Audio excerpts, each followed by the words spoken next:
Welcome to my channel dance joy passion ambition. मैं मीनाक्षी, आप सबका स्वागत है। कैसे हैं दोस्तों? अब ठंड बहुत बढ़ रही है, लेकिन मैं जानती हूँ जो डांसर्स होते हैं उनको ठंड बिल्कुल नहीं लगती है, क्योंकि इस मौसम में भी जिनको डांस करना है वो अपना प्रैक्टिस कर रहे हैं। फॉर एग्जाम्पल मैं। अब आप ये सोच रहे होंगे कि मैं क्यों ये बात अचानक बोलने लगी। सर, ये बताना है, बहुत ज़रूरी हो गया है, क्योंकि एक नई चीज़ कुछ सीखा मैंने। वो इसलिए कि कॉन्वोकेशन के दौरान जब हम लोग बहुत बिजी रहे, वीडियो बनाने का बिल्कुल भी टाइम नहीं मिला, तभी अचानक पता चला कि यहाँ पे सत्रीय नृत्य के लिए वर्कशॉप का आयोजन किया जा रहा है, कार्यशाला। तो उसे हम सब लोगों को रिक्वेस्ट किया गया कि आप लोग इसको सीखिए। जैसे हम लोग डांस में बेसिक चीज़ें सीखते हैं, उसी तरीके से हम लोगों ने सत्रीय का बेसिक सीखा और 21 तारीख को इसका समापन समारोह होने जा रहा है। चूँकि हम लोग स्टूडेंट्स हैं, बेसिक सीख रहे हैं, इसलिए इसकी रिकॉर्डिंग करने की कोई इजाज़त हम लोगों को नहीं है। ये टीचर्स लोगों ने रिकॉर्ड किया और उसे फेसबुक पेज पे शेयर किया है। तो आप लोग चाहे तो फेसबुक पर जाकर फैकल्टी ऑफ परफॉर्मिंग आर्ट्स के पेज पे देख सकते हैं। उसमें आपको हमारे वर्कशॉप की सारी रिकॉर्डिंग देखने को मिलेंगी, जिसमें मैं भी हूँ, बाकी बहुत सारे स्टूडेंट्स हैं जो डांस डिपार्टमेंट के हैं, फैकल्टी ऑफ परफॉर्मिंग आर्ट्स। ठीक है, उसमें भरतनाट्यम और कथक सभी के लिए। अब बात ये आती है कि आज के वीडियो का टॉपिक क्या होगा और आप मेरे इस वीडियो को क्यों देखेंगे। ठीक, तो सबसे पहले मैं मुद्दे पे आ जाती हूँ कि आप मेरा वीडियो क्यों देखेंगे। क्योंकि आज का जो वीडियो मैं आपके लिए लेके आई हूँ, ये किसी ने भी इस तरह से इस वीडियो को प्रेजेंट नहीं किया है। क्योंकि फर्स्ट पेपर के जितने भी 10 यूनिट्स होते हैं उसके बारे में सारे लोग आपको जानकारी देंगे, लेकिन सेकंड पेपर जिसका कोड है 65 डांस ड्रामा थिएटर, उसके भी 10 यूनिट्स होते हैं, जिसकी जानकारी भी आपको किसी ने सिस्टमेटिक वे में नहीं दी है। मैंने सारे चैनल्स यूट्यूब के देख लिए, उसमें कहीं भी जानकारी नहीं दी जा रही है। हाँ, जो लोग कई बार नेट के एग्जाम्स दे चुके हैं उनके लिए ये मालूम है उनको कि मतलब किस तरह से ये तैयारी करनी है, क्या करनी है। लेकिन जो फर्स्ट टाइम एग्ज़ाम देने जा रहे हैं और जो एकदम नए हैं इसके लिए, तो सबसे पहले मैं आपको बता दूं कि आप इसका कोड लिखेंगे फॉर्म भरते समय 65। इसी महीने में फॉर्म आएगा। और ये एक थोड़ी सी जानकारी आज मुझे पता चली है, जिसमें ये बताया गया है कि इसमें इस नेट के एग्ज़ाम के डेट की आधिकारिक तौर पे घोषणा की गई है 2023 की। इसकी परीक्षा 7 मई के लगभग आयोजित की जाएगी, लेकिन ये एकदम कंफर्म नहीं है। ये सिर्फ एक न्यूज़ हल्की सी आई हुई है और इसमें परीक्षा का स्तर राष्ट्रीय है, परीक्षा का नाम यूजीसी नेट है और परीक्षा मोड ऑनलाइन होगा। ठीक है, और इसमें ये भी लिखा है कि मे भी परीक्षा की तिथि जनवरी के दूसरे सप्ताह में भी हो सकता है। और ये मई जून वाला जो होता है, या तो एक साथ भी हो सकता है, दिसंबर और मई जून का, या फिर अलग अलग भी हो सकता है। ये बाद में आपको न्यूज़ मिल जाएगी। अभी ये सिर्फ एक हल्की सी खबर आई हुई, लेकिन फॉर्म भरने का काम बहुत जल्दी शुरू हो जाएगा। तो उसके लिए आप तैयारी शुरू कर दीजिए और मेरे वीडियो को देखिए। वीडियो में मैंने क्या क्या दिया है, सबसे पहले तो मैं आपको बता दूं, जो पहली बार मेरा वीडियो देख रहे हैं, नेट की तैयारी के हिसाब से मैंने क्या क्या दिया है। 2018 और 19 के क्वेश्चन पेपर मैंने शेयर किए हैं। उसके अलावा brief introduction of Indian classical dances, ये सारे मैंने दिए हैं, जो कि ब्रीफ इसलिए कि नेट में जितना पूछा जाता है उसके अकॉर्डिंगली वो तैयार किया गया है।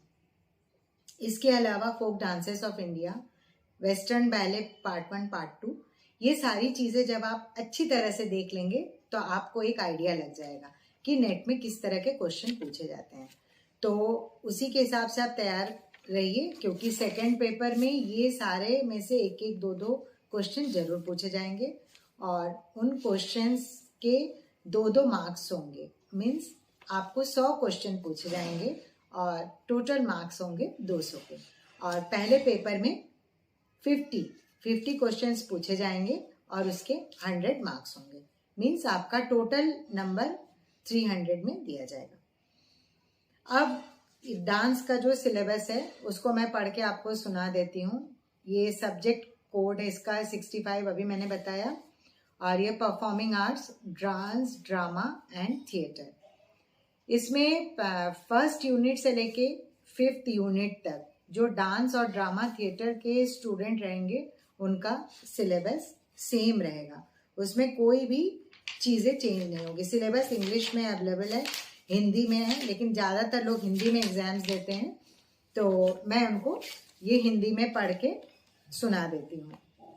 इसमें मैंने सबसे पहले आपको ये बताया कि जो 1 से लेके 5th तक यूनिट होती है उसमें डांस, ड्रामा, थिएटर के लिए सारे लोगों का कॉमन रहेगा। अब जो है फर्स्ट यूनिट में क्या क्या पूछा जाता है, इसको मैं हिंदी में इसलिए पढ़ रही हूँ क्योंकि ज़्यादातर लोग नेट का एग्ज़ाम यहाँ पे हिंदी में देना लाइक करते हैं, जो कि उत्तर प्रदेश को मैं बिलोंग करती हूँ, इसलिए मैं हिंदी में बता रही हूँ। साउथ की साइड में और वेस्ट बंगाल में इंग्लिश ज़्यादातर लोग देते हैं, यहाँ पे भी देते हैं, तो इंग्लिश का आपको इजीली मिल जाएगा। हिंदी में आप क्या क्या पढ़ेंगे वो मैं आपको बता दे रही हूँ, जिसमें से कि क्वेश्चन पूछे जाएंगे। ये सिलेबस यूजीसी द्वारा जारी किया गया है, ठीक है। तो सबसे पहले जो है फर्स्ट यूनिट में क्या पूछा जाएगा, प्राग ऐतिहासिक काल से लेके 1200 ईसा तक भारत की संस्कृतियाँ, ठीक है। अब इसमें जो है आपको सारी चीज़ें डिटेल में आ जाएंगी, और जिसमें आपको बताया गया है कि जिसमें गुफा चित्रकला, मूर्तिकला, ये सब के बारे में, मतलब अजंता, एलोरा केव्स वगैरह ये सब पूछे जाएंगे। सेकंड में पूछा जाएगा नृत्य तथा नाटक का क्रमिक विकास, नाट्य शास्त्र के अनुसार इनका दैवी उद्भव तथा कला समाज की देन के रूप में इसकी अनुष्ठान तथा आस्था पद्धति। आपको नाट्य शास्त्र के जितने भी कंटेंट्स हैं उनको बहुत अच्छी तरह से पढ़ना होगा, जिसका कि वीडियो मैंने शेयर किया है। नाट्य शास्त्र का संक्षिप्त परिचय, जिसमें कि 36 अध्यायों में जो कंटेंट दिए हुए हैं उनके बारे में बातें की गई। इसके अतिरिक्त वेद, प्रमुख महाकाव्य तथा पुराण, जिसमें रामायण, महाभारत तथा शिलापदिकरम एवं भागवत पुराण, और नृत्य और थिएटर के संदर्भ में उनकी अंतर्वस्तु, पात्र और प्रासंगिकता। तो सबसे पहले मैं उनको ये बताना चाहूँगी, जो भी एमपीए के डांस के स्टूडेंट हैं तो उनके सिलेबस में, जैसे कि हम लोगों ने पढ़ा है, उनके सिलेबस में ये पुराण तथा श्रीमद् भागवत के बारे में और कृष्ण लीला, ये महाभारत, इन सभी चीज़ों के बारे में बताया गया है। शिलापदिकरण भी बताया गया है। महाभारत से अवश्य क्वेश्चन पूछे जाएंगे, जिसमें काफ़ी इजी क्वेश्चन रहते हैं, जैसे भीष्म पितामह का दूसरा नाम क्या था, अभिमन्यु के माता पिता का नाम, इसके अतिरिक्त घटोत्कच के माता पिता का नाम, इस टाइप की चीज़ें, हल्के फुल्के क्वेश्चन इसमें से अवश्य पूछे जाएंगे। भक्ति तथा अन्य धार्मिक आंदोलन तथा उनका संस्कृति के विभिन्न प्रतिनिधि पक्षों पर प्रभाव, विशेषतः नृत्य तथा थिएटर पर ध्यान को केंद्रित रखते हुए। तो इसमें आप भक्ति आंदोलन से रिलेटेड सारी चीज़ों को पढ़ेंगे, जिसमें कि साउथ का भक्ति आंदोलन में कंट्रीब्यूशन ये पूछा जाता है, जिसमें कर्नाटक म्यूज़िक से रिलेटेड चीज़ें पूछी जाएंगी, जिसका भी वीडियो मैंने शेयर किया है कि connection between Bharatanatyam and Karnataka music, तो उसमें आपको सारी चीज़ें उस वीडियो में मिल जाएंगे। सेकेंड यूनिट में क्या आएगा, भारत में लोक तथा पारंपरिक थिएटर का स्वरूप। तो इसके अंतर्गत भारतीय नाटक नृत्य में जनजातीय, लोक, पारंपरिक, शास्त्रीय शब्दावली की समझ, परिभाषा तथा उनका परस्पर संबंध। तो इसमें जब हम फोक थिएटर, फोक डांस वगैरह पढ़ेंगे तो उसमें जनजातीय नृत्य, आदिवासी नृत्य, इन सब के बारे में आप डिटेल में पढ़ सकते हैं। तो जब मैंने आपको फोक डांस वाला वीडियो शेयर किया है, शॉर्ट वीडियो भी मैंने डाला है, उसमें सबके नाम डिटेल में लिखे हुए हैं, जो कि आप आसानी से उसमें से पढ़ सकते हैं। और उसके अलावा मैंने पढ़ के भी बताया है, वो उसमें भी ये चीज़ें आपको मिल जाएंगी। भारत के विभिन्न क्षेत्रों में वही सेम बात है, जनजातीय, लोक एवं पारंपरिक नृत्य थिएटर के रूप में। इसके अतिरिक्त भारत के अन्य क्षेत्रों में नाटकों के रूपों में यक्षगान, भगवत मेला, तमाशा, रामलीला, रासलीला, भवाई, नौटंकी, जात्रा, छऊ, लाई हरोबा, तेरुकुनु, थैया, मंकीय नाट, पंडवानी, चिंदू, भागवत, भाण, जश्न का परिचय। तो ये सारा जब हम फोकलोर थिएटर और फोक डांसेस ऑफ इंडिया, शास्त्रीय नृत्यों के बारे में पढ़ेंगे, जात्रा, ये सब, तो ये इसमें आपको पूरा कवर हो जाएगा। ठीक है, इसके एक दिन मैं वीडियो शेयर करूंगी जिसमें रामलीला, रासलीला, ये सारी चीजें मैं शॉर्ट में आपको बताऊंगी उसमें कि क्वेश्चन किस तरह के पूछे जाते हैं। मैं उसका क्वेश्चन रेडी कर रही हूँ। इसके अतिरिक्त आ जाएगा थर्ड में नाट्य शास्त्र। नाट्य शास्त्र के बारे में मैंने बार बार बताया, वही सेम चीज है। इसके अतिरिक्त नाट्य शास्त्र में क्या पूछा जाता है वो देख लीजिए थर्ड यूनिट में। अभिनय, धर्मी, वृत्ति, प्रवृत्ति और सामान्य और चित्र अभिनय से संबंधित अध्यायों का अध्ययन तथा उनका वर्गीकरण। 10 रूपक, ठीक, ये भी मैंने आपको बताया है। नाटकों के प्रकार, 10 रूपक, उपरूपकों के बारे में पूछा जाएगा। नाट्यगृह, रंगमंच, संरचना, प्रकार तथा विभिन्न तत्व। इसके अतिरिक्त पूर्व रंग के बारे में भी मैंने बताया था कि पूर्व रंग को पूरा पढ़ना है, क्योंकि पूर्व रंग में से एक एक वर्ड करके क्वेश्चन पूछा जाता है टिक द करेक्ट ऑप्शन में। तो जब आप पूरा पूर्व रंग का चैप्टर पढ़ेंगे, जो कि बीपीए में सबको पढ़ाया जाता है, तो जब आप पूर्व रंग पढ़ेंगे तो आपको ये डिटेल में सारी चीजें आ जाएंगी। 4th यूनिट में क्या आएगा? भरत का रस, जो कि नाट्य शास्त्र के 6th चैप्टर में बताया गया। इसके अतिरिक्त रस सिद्धांत में भट्ट, लोलर, श्री, शंकुक, भट्ट नायक तथा अभिनव गुप्त जैसे व्याख्याकारों द्वारा रस सिद्धांत का विस्तार। ये हम लोग एमपीए में पढ़े हुए हैं, रस सिद्धांत पूरा, जिसमें इनके सिद्धांत का वर्णन है। रस तथा उनके स्थायी भाव, संचारी भाव, सात्विक भाव, ये सब मैंने बताया हुआ है। स्थायी भाव मतलब रस जितने प्रकार के होते हैं, स्थायी भाव उतने होते हैं। और संचारी भाव के बारे में मैंने बताया है, ये 33 तरह के होते हैं, जिनको कि व्यभिचारी भाव भी कहा जाता है। ठीक है, इसके अतिरिक्त कला की परिभाषा। कला कई अर्थों में होता है, जिसमें नृत्य है, संगीत है, गायन है, इंस्ट्रूमेंटल है, चित्रकला है। इनमें से रिलेटेड कुछ भी छोटी मोटी चीजें पूछी जाती हैं, जिनका प्रयोजन तथा तत्व। इसके अतिरिक्त प्रदर्शन है, परफॉर्मेंस, मतलब एक स्टेज पर अगर आर्टिस्ट परफॉर्मेंस दे रहा है, ये क्वेश्चन पता है हम लोग को असाइनमेंट में पूछा गया था कि अगर एक क्वेश्चन में ये लिखा हुआ था कि एक आर्टिस्ट को क्या क्या चीज का ध्यान रखना चाहिए परफॉर्मेंस के टाइम, उसमें ये नहीं लिखा हुआ था कि एक डांसर या फिर वो थिएटर करने वाला। इसे अपने शब्दों में लिखना था। और असाइनमेंट पता है कितने पेज का बनाना था? 20 पेज का, पूरा A4 साइज का। और उसको अपने शब्दों में लिखना, मतलब जो पूरा शुरू से लेके अंत तक पढ़ा होगा वो बता पाएगा कि कैसे एक आर्टिस्ट को जो है आंगिक, वाचिक, सात्विक तथा आहार्य अभिनय के नियमों का पालन करते हुए मंच पे प्रस्तुति देनी पड़ती है। इसके अतिरिक्त मंच में उसका डेकोरेशन है, म्यूजिक है, कोरियोग्राफी है, और इसके अतिरिक्त डायरेक्शन, सारी चीज़ों को इंक्लूडेड माना जाता है। और उसमें नर्तकी के गुण दोष, नर्तक कैसे परफॉर्मेंस दे रहा है, नायक कैसा है, सारी चीज़ों को ध्यान में रखते हुए इसको तैयार किया गया। इसके अतिरिक्त इसमें जो है के अंतर्गत ये भी पूछा गया वेस्टर्न फिलोसफर्स, यानी जो पाश्चात्य दार्शनिकों का क्या कंट्रीब्यूशन रहा, उनके द्वारा प्रतिपादित अनुकरण तथा उन्होंने कल्पना के रूप में कैसे बताया, जैसे कि अरस्तु, प्लेटो, इनके बारे में भी इनसे रिलेटेड पूछा जाता है सौंदर्य शास्त्र के रूप में। ठीक है, इसके अतिरिक्त संस्प्रेषण के रूप में तथा उपयोगिता के रूप में कला का परिचय, इसको भी हम इसके अंतर्गत ले सकते हैं। ठीक, तो जब हम इसको इस तरह से पढ़ेंगे तो काफी अच्छे से समझ में आ जाएगा। अब 5th यूनिट पे आ जाते हैं। 5th यूनिट में सबसे पहले ये पूछा जाता है साउथ ईस्ट एशियन कंट्रीज, उनके डांस, ड्रामा, थिएटर, यानी पूर्वी और दक्षिणी एशियाई देशों के नृत्य और थिएटर, जिसके अंतर्गत चीन, जापान, कोरिया, बांग्लादेश, पाकिस्तान, श्रीलंका तथा Indonesia, Thailand, Vietnam, Cambodia, Myanmar, Philippines और लाओस।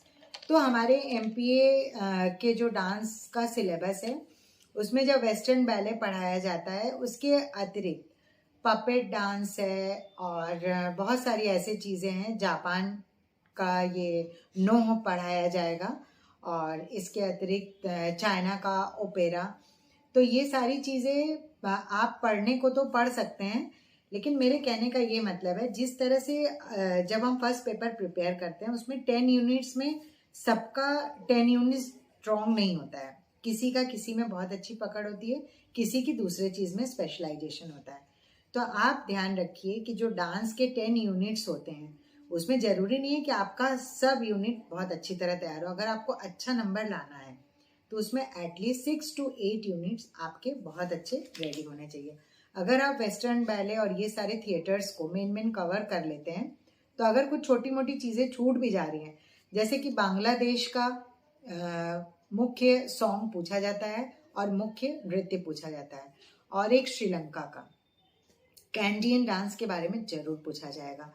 इसके अतिरिक्त कंबोडिया का रॉयल बैले, इसके बारे में पूछा जाएगा, और इसके अतिरिक्त इंडोनेशिया के डांस के बारे में भी काफ़ी जानकारी आपको दी गई है जो कि वेस्टर्न बैले में बताया गया है। तो उसको आप अगर देखेंगे तो आपको इसमें पता चलेगा। ठीक है, वेस्टर्न बैले वाले पार्ट में अब आ जाते हैं 6th, जिसमें सिर्फ और सिर्फ ये 5th यूनिट तक तो हो गया डांस ड्रामा थिएटर के स्टूडेंट्स के लिए। अब जो 6th यूनिट है ये सिर्फ और सिर्फ डांस से रिलेटेड स्टूडेंट्स के लिए यूजफुल है। इसमें क्या रहेगा, कालिदास, भास, शूद्रक तथा अन्य रचनाओं में नृत्य संबंधी संदर्भों का संक्षिप्त अध्ययन, जिसमें कालिदास की रचनाओं के बारे में पूछा जाएगा, जैसे विक्रमोर्वशीय। इसके अतिरिक्त अभिज्ञान शकुंतलम, मालविकाग्निमित्रम, मेघदूतम, इन सब के बारे में पूछा जाएगा। और एक दिन मैं संक्षिप्त में इसका परिचय मैं एक लाइन का दे दूंगी। हो सकता है कि इसमें संक्षिप्त परिचय में टिक द करेक्ट ऑप्शन में पूछा जाए। प्राचीन तथा मध्यकाल में नृत्य संबंधी ग्रंथों की अवधारणा, जिसमें सामान्य बोध, नाट्यशास्त्र, अभिनय दर्पण, संगीत रत्नाकर, नृत्य रत्नावली तथा नृत्य निर्णय। इन अवधारणाओं में नाट्य, नृत्य, तांडव, लास्य, मार्ग, देसी, अनिबद्ध, फिर नर्तकी लक्षण, सभा लक्षण, ये सब हम लोग अभिनय दर्पण में पूरी तरीके से पढ़ चुके हैं। हस्त भेद, पाद भेद, चारी मंडल, करण, अंगहार, रेचक, अंग, उपांग, प्रत्यंग, इन सब का वर्णन। तो ये सारे लोग जो भी बीपीए और एमपीए का कोर्स कर रहे हैं ये अभिनय दर्पण में बहुत अच्छी तरह से पढ़ चुके हैं। इसमें अभिनय दर्पण के अतिरिक्त और क्या पूछा जा सकता है, हस्त लक्षण दीपिका, बलराम, भारतम, अभिनय चंद्रिका, श्री हस्त मुक्तावली तथा विशिष्ट ग्रंथों का परिचय। तो मैंने इसके बारे में आपको पहले भी बताया था, जब शास्त्रीय नृत्यों के बारे में मैं बता रही थी तो मैंने बताया था कि किस ग्रंथ के साथ किस नृत्य शैली का इसमें कंट्रीब्यूशन मतलब माना जाता है। तो जैसे भरतनाट्यम के साथ किसका संबंध है, अभिनय दर्पण का है। तो इस तरह से मैंने बहुत सारे शास्त्रीय नृत्यों के साथ साथ इसके बारे में बताया है। इसके अतिरिक्त भानुदत्त की रस मंजरी, अकबर शाह की श्रृंगार मंजरी के अनुसार नायक नायिकाओं के भेद तथा प्ररूप। तो नायक नायिका भेद एक कॉमन पूछा जाता है जो कि अवस्था के अनुसार, और ये सारी चीज़ें मैंने नायक नायिका भेद वाले वीडियो में बताया हुआ है जिसमें खाली नाम है, वो भी ब्रीफ इंट्रोडक्शन है। 7th यूनिट में क्या है, शास्त्रीय नृत्यों के बारे में पूछा जाएगा। तो ये मैंने बताया कि 8 प्रकार के शास्त्रीय नृत्य होते हैं जिनका संक्षिप्त परिचय मैं दे चुकी हूँ। खाली सत्रिय का बचा हुआ है, वो इसलिए मैंने नहीं दिया था क्योंकि सत्रिय नृत्य के बारे में यहाँ पे बहुत कम लोग जानते हैं, और वो इसलिए क्योंकि इस नृत्य शैली को 2000 में शास्त्रीय नृत्य का दर्जा दिया गया, मतलब इसको मान्यता प्राप्त हुई है। तो अभी मैंने ये वर्कशॉप कंप्लीट करने ही जा रही हूँ, बस जैसे ही हो जाएगा फिर मैं आपको उसके बारे में डिटेल में बता दूंगी। इसके अतिरिक्त इन शास्त्रीय नृत्यों का विकास, इसमें क्या टेक्निक है, वेशभूषा मतलब कॉस्ट्यूम, ज्वेलरी, इन सब के बारे में पूछा जाता है। ठीक है, गुरुओं के नाम उनको वरीयता क्रम में सजाइए, और हिंदुस्तानी तथा कर्नाटक संगीत की प्रमुख ताल पद्धतियों के बारे में। इसके अतिरिक्त महान जो लेखक है, वाग्यकार हैं, उनकी रचनाएं, जिनमें मैंने आपको बताया था कर्नाटक वाले लेसन में, और जैसे भरतनाट्यम में और ओडिसी में जयदेव की कृतियों पे अभिनय किया जाता है। तो जयदेव, नारायण तीर्थ, सूरदास, मीराबाई, तुलसीदास, वनमालीदास, क्षेत्रज, श्रीमंत शंकरदेव, गोविंददास, विद्यापति तथा अन्य जो गुरुओं के नाम हैं, जो वाग्यकारों के नाम है, उनका संक्षिप्त परिचय जिसके अंतर्गत टिक द करेक्ट ऑप्शन पूछा जा सकता है। अब जैसे क्षेत्रज है, क्षेत्रज के बारे में कुछ लोग जानते हैं, जो लोग भरतनाट्यम नृत्य शैली से परिचित है वो जानते हैं कि उन्होंने पदम की रचना करने में किस तरह का कंट्रीब्यूशन दिया है। इसके अतिरिक्त बनमाली दास जी की जो पंक्तियां, कविताएं, उनकी रचनाएं हैं, उनका प्रयोग ओडिसी नृत्य शैली में किया जाता है। और इसके अतिरिक्त जयदेव की जो अष्टपदी है वो सबको पता है, ओडिसी में भी किया जाता है, भरतनाट्यम में भी इस तरह के कॉम्पोजिशंस बनते हैं। इसके अतिरिक्त शास्त्रीय नृत्य के पुनरुत्थान में रविन्द्रनाथ टैगोर, रुक्मिणी देवी अरुंडेल, वल्लथोल नारायण मेनन और मैडम मेनका की भूमिका। तो इनकी जब जीवनी आप बीपीए एमपीए में पढ़ेंगे तो आपका पूरा सिलेबस कवर हो जाएगा। 8th यूनिट में क्या पूछा जाता है? भारतीय शास्त्रीय नृत्य शैली के गुरुओं तथा उनका कंट्रीब्यूशन, मतलब उनका योगदान, उनको वरीयता क्रम में उनके नामों को सजाना, इस तरह के क्वेश्चंस पूछे जाते हैं। इसके अतिरिक्त नृत्य का पैडागोजी और इसका रूप तथा प्रदर्शन का अंश एवं इसका प्रभाव। ठीक, इसके अतिरिक्त भारतीय नृत्य में नई लहर उदय शंकर रामगोपाल। तो उदय शंकर जी के बारे में सब लोग जानते हैं, उन्हें डांस पायोनियर के नाम से जाना जाता है। उन्होंने इंडियन बैले के ऊपर काम किया। अन्ना पावालोवा के साथ उन्होंने राधा कृष्ण की एक नृत्य नाटिका तैयार की और उनका कंट्रीब्यूशन कोई भी नहीं भूल सकता। जो भी डांस के स्टूडेंट हैं वो उदय शंकर जी के बारे में जानते हैं। वो शास्त्रीय नृत्य और वेस्टर्न बैले को मिला के और अपना सेल्फ कॉम्पोजिशन करते थे और उनकी नृत्य शैली ऐसी अद्भुत एक नृत्य शैली है, उसको कॉपी करना बहुत मुश्किल है, जो कि नए में देखने को नहीं मिलता है।